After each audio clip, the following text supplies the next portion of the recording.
पानी यहाँ पे ना कुछ वो पीछे एक बैरियर है, वो पता नहीं किसी साजिश में किसी ने, हम लोगों को जानकारी नहीं, किसी ने खोल दिया वो, उससे यहाँ बहुत सारी सवारियाँ आ गई। तो हम लोग यहाँ बंद हैं, आगे हमने रास्ता बंद कर रखा है यहाँ से, और इससे आगे हमारी टेंट लगे हैं, बहुत सारे हमारे लोग आ जा रहे हैं। तो हमें पता चला कई सारी गाड़ियाँ निकल गई। एम्बुलेंस को हम जो जरूरी है, बहुत ज़रूरी है, उसको तो हम निकलने दे रहे हैं, लेकिन अब आम जनता के लिए रास्ता खुला नहीं है, तो उसकी वजह से आम जनता के लिए 2-4 मिनट के लिए गलत फहमी हुई या जो कुछ भी वो खुल गया था।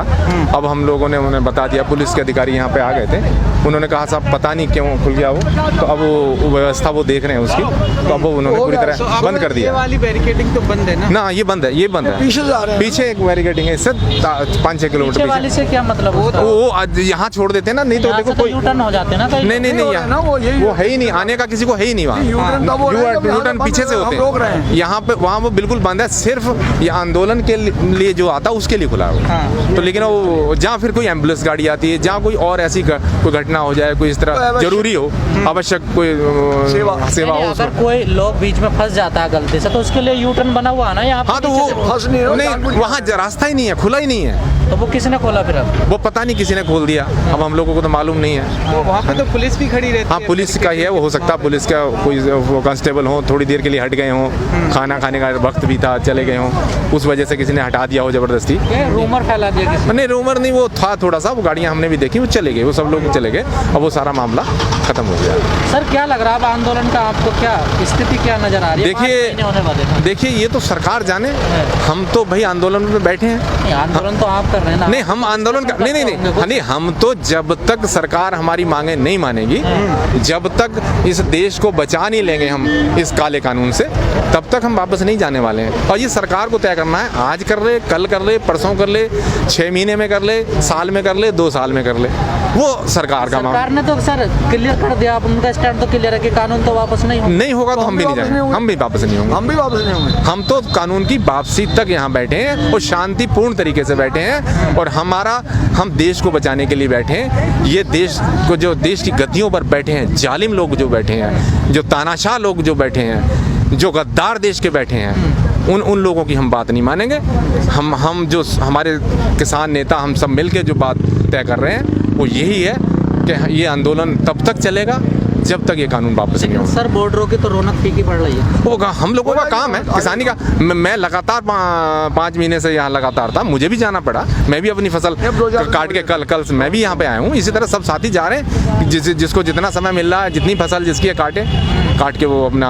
सर जितनी बड़ी तादाद में कल टीकरी बॉर्डर पे किसान आए हैं, हाँ जी, इन दूसरे बॉर्डरों पे क्यों नहीं आ रहे? तो आ रहे, पंजाब में सुविधा ज़्यादा है बहुत। यहाँ पे अगर 1 कम्बाइन है तो वहाँ पे 4 कम्बाइन है उतने क्षेत्र में, और बाकी उनका अपना भी संगठन है, वो संगठन के तरीके से वो लोगों को लाते हैं। झूठ बोलते हैं, उससे झूठा आदमी कोई है? दूसरा नाम एक बता दो मुझे, देश में उससे झूठा कोई आदमी हो तो बता दो मुझे, एक नाम बताओ आप ही, कोई है नाम मोदी के अलावा झूठा जो? विश्वास नहीं है कि उनकी बात तो। अरे आप करते हैं क्या विश्वास? आप करते हैं? आपकी जेब में 15 लाख आ गए, नौकरियां 14 करोड़ नौकरियां आ गई, 2 करोड़ हर साल, 14 करोड़ आनी चाहिए, 7 साल होने वाले हैं, है नहीं? 15 लाख नौकरियां और चली गई, 15 करोड़। चौधरी साहब विश्वास तो कर रही है ना जनता भी, इससे तो विश्वास अगर आप कर रहे होंगे तो जनता भी कर रही होगी। काम से विश्वास होता है, काम से। काम तो उन्होंने किसी की कटी उंगली पे मूता तक नहीं है नहीं? और सुनो देखिए, मैं बताऊं, उन्होंने कहा था कि हर साल 2 करोड़ नौकरियां देंगे। अब हिंदुओं के लिए क्या करा? हिंदुओं की पार्टी है ना, हिंदुओं के लिए क्या करा? उन्होंने कहा हर साल 2 करोड़ नौकरियां, 14 करोड़ नौकरियां होनी चाहिए। दिसंबर में इनकी रिपोर्ट थी, प्राइवेट सेक्टर और तमाम मिला के 15 करोड़ नौकरियां चली गई। 15 और 14 29 करोड़। मुस्लिम सुनो मुस्लिम ध्यान है आपको? नहीं, हमें तो ध्यान था। मुस्लिम कितना है इसमें? 1 करोड़ होगा, 1 करोड़ होगा। 14 कितना 28 करोड़ नौकरियां किसी इन हिंदुओं की गई, और हिंदुओं को ये दिया है उसने। शिलान्यास भी तो कर दे राम मंदिर का। तो वो रोटी देगा, वो बच्चों की पढ़ाई करेगा, वो दवाई देगा, वो मंदिर अपना काम करेगा। जब पेट में ना रोटी होती है तभी भक्ति होती है। रोटी की कहाँ जरूरत है? मंदिर की जरूरत है। मंदिर की जरूरत रोटी के बाद होती है ना? ये सिखाना चाह रहे हैं वो कि मंदिर पहले चाहिए रोटी बाद में, ऐसा नहीं है। पहले रोटी चाहिए, उसके बाद मंदिर चाहिए। और शिक्षा चाहिए सबसे पहले। तो ये चीज़ें, अब किसानों के पास क्या रणनीति है आगे? किसानों के पास रणनीति यही है, धीरे रोज बनेगी रणनीति, जो भी होगा हम रोज जिस तरह से भी हमें जरूरत होगी। तो सारे हथकंडे अपना लिए ना आपको? नहीं, हमने नहीं, सरकार ने, हमारा कोई हथकंडा नहीं है, हम आंदोलन कर रहे हैं। लिया सर, रेल भी चक्का जाम कर लिया, 2 बार केएमपी भी बंद कर लिया आपने।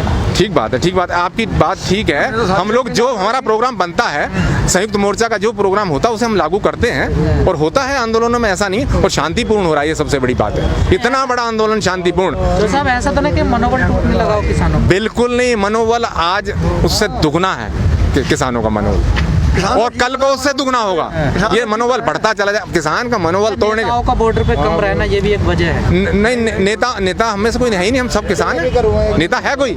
हम तो सब किसान हैं, खेती करते हैं। नहीं, आप तो भले से कहो किसान हो, लेकिन आपको तो मानते हैं ना नेता। कुछ लोग जैसे और नेता हैं कहीं, उन्हें तो अपना नेता मानते हैं ना लोग। देखो, नेता नहीं, आज हमारे पैर के जूता खोल के देखो तो हमारी भी एड़ियाँ फटी हुई होंगी, क्योंकि आप खेत में काम करके आए हैं, है नहीं? तो नेता क्या है कहोगे? हम हो सकता है कि कुछ राय उनसे ज़्यादा अच्छी दे दें, लेकिन हो सकता है कि जो भाषण सुनने वाला आदमी है वो हमसे भी अच्छी राय दे दें हमसे, यानी हम उसकी भी बात सुनते हैं। इसलिए हम, ऐसी भी खबरें चली थी कि सरकार एक्शन कर सकती है, कर दे, हम तो तैयार हैं, उसकी जो इच्छा करे। हम लोग यहाँ आंदोलन से नहीं जाएंगे, इन घुड़कियों से, बंदर घुड़कियों से ये आंदोलन नहीं जाने वाला, ये किसान नहीं जाने वाला। कहीं ना कहीं किसान नेताओं को तो डर सता रहा ना, कोई डर नहीं है। हम डरता वो है, चोर होता है, जो गद्दार होता है, जो गलत काम कर रहा है। बार कि शाहीन बाग को समझाए इस आंदोलन। क्या शाहीन बाग ऐसा, वो भी एक गलती ना करें। शाहीन बाग चलो जो कुछ भी किया, इसी तो तोड़ा, ये इसको आड़ में तोड़ा नहीं जा सकता, इसको खत्म नहीं किया जा सकता। हम जब देश को बचाने के लिए हम लोग आए हैं, तो देश की लड़ाई लड़ने के लिए आए हैं। हमारी अगर जान भी चली जाए वो बहुत कम है, लेकिन इस कानून को वापस करने के जाए। इनका तो किसान का कृषि कानून मर चुका है। आप कह रहे हैं ना कि कुछ नहीं मिला। जिस दिन यहाँ किसान बैठा, एक कॉन्ट्रैक्ट फार्मिंग के खेती का कानून बनाए थे ना, कि अब किसान खेती नहीं करेगा, उसको बड़े व्यापारियों को लीज पे दी जाएगी। जैसे एक गांव के 5 मोदी जी बोले थे मन की बात में कि 500 किसान अगर व्यापारियों को ज़मीन दे देगा, कि पूंजीपति को दे देगा, तो बड़ा काश्तकार बन जाएगा। ये सब नाटक किए थे ना, और बोले क्या कि हमारे किसान, हमारे जो सरकार के मंत्री हैं, विधायक हैं, जो गांव-गांव चौपाल लगाएंगे, लोगों को बताएंगे कृषि कानून में अच्छाई क्या है।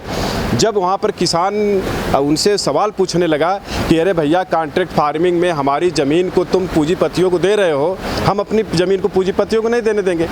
जब हम लोग यहाँ पर आंदोलन किए, तो अब जो पूंजीपति था, जो आप कह रहे हैं ना कि किसानों को क्या मिला, अब पूंजीपति जो हैं, जो बड़े बड़े पूंजीपति जो हमारी ज़मीन को कॉन्ट्रैक्ट पर लेने का प्रयास कर रहे थे, जो कानून बनवाए कृषि का, अब ऐसे कान पकड़ के तान रहे कि मोदी जी महाराज, अब मैं किसानों ज़मीन लेने नहीं जाऊँगा, क्योंकि वो लाठी लेके बैठा हुआ है। जब आपके मंत्री विधायकों को कुर्ता फाड़ के नंगा घुमा दे रहा है, आपका हेलीकॉप्टर जब उतर रहा है तो वो ऊपर उड़ जा रहा है। अभी 14 तारीख को अम्बेडकर जी की जयंती थी ना, यहाँ के मुख्यमंत्री जी जाकर उसका उद्घाटन करने जा रहे थे। इसके बाद किसान बोला ठीक है, आप आओ उद्घाटन करने, हम लाठी लेके बैठे हैं तुम्हारा स्वागत करने के लिए। दूसरे दिन आप लोगों के यहाँ वक्तव्य आया कि अब मुख्यमंत्री का प्रोग्राम कैंसिल कर दिया जाता है। तो वो जो पूंजीपति थे वो बोले भैया मैं कान पकड़ रहा हूँ, मैं किसानों की ज़मीन लेने नहीं जाऊँगा। जब तुम्हारा हेलीकॉप्टर मुख्यमंत्री के नहीं उतरने दे रहे हैं, विधायक और मंत्री लोगों को नंगा घुमा दे रहे हैं, तो हम लोग को जिंदे गाड़ देंगे। तो हम जीत नहीं गए क्या? हमारा कृषि कानून जीत चुका है। और जो दूसरी बात, हमारे जो ये किसान आंदोलन है, हमारे किसानों का बहुत बड़ा मान सम्मान बढ़ा दिया है। पूरा विश्व को, भारतवर्ष ही नहीं पूरे विश्व को एक कर दिया। आज जो है, पहले जानते क्या भाई, हम लोग जब बीए में पढ़ते थे, कभी काल के घूमने आते थे, तो जब कोई पूछ देता था कि किसी लड़के से कि अरे भाई आपके पिताजी क्या कहते, तो किसान कहने में भी शर्म लगती थी उसको।